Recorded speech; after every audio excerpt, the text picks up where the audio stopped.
I'm on the phone with Brenda Witchick, who is currently a nurse at Siouxland Urology. Brenda, can you explain how communication is helpful in your workplace? Well, communication starts with the coworkers, employees, management, and communication with the patient usually involves the family also. So many of them are fearful, and you have to gain confidence in what you're talking to them about, and they will gain confidence in you if you're communicating in the right way, whether it's verbal or written. Okay. And do you have any examples of when communication is essential in your workplace? Well, particularly right now there's some issues as far as new procedures, and they need to be communicated to us so that we are sure of doing these procedures in the right way and gaining confidence with the patient, and sometimes that does not happen, and so then fear, even in the other employees, happens. What type of communication do you have with your patients, and do you talk to them face-to-face, or do you talk to them on the phone? Both. I take turns being a phone nurse, where all the communication is done on the phone, either with giving patients results of tests or helping them with problems they have. If needed, they need to come in and be seen.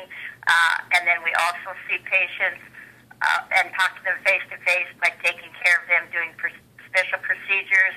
And this is also something that is necessary to communicate to the family, because so many times they do not understand what's going on, and it would take a little extra time and a little bit of kindness just to reassure them that we are helping them in the best way. All right, Brenda, what have you learned about communication in your career that has helped you succeed in your workplace? Well, I think the biggest communication comes with the spouse and other members of the family. And if that can be done as far as communicating well with them, then that's the first step you learn, and that's where you learn it, and then you can continue to learn communication skills as you go along in your life.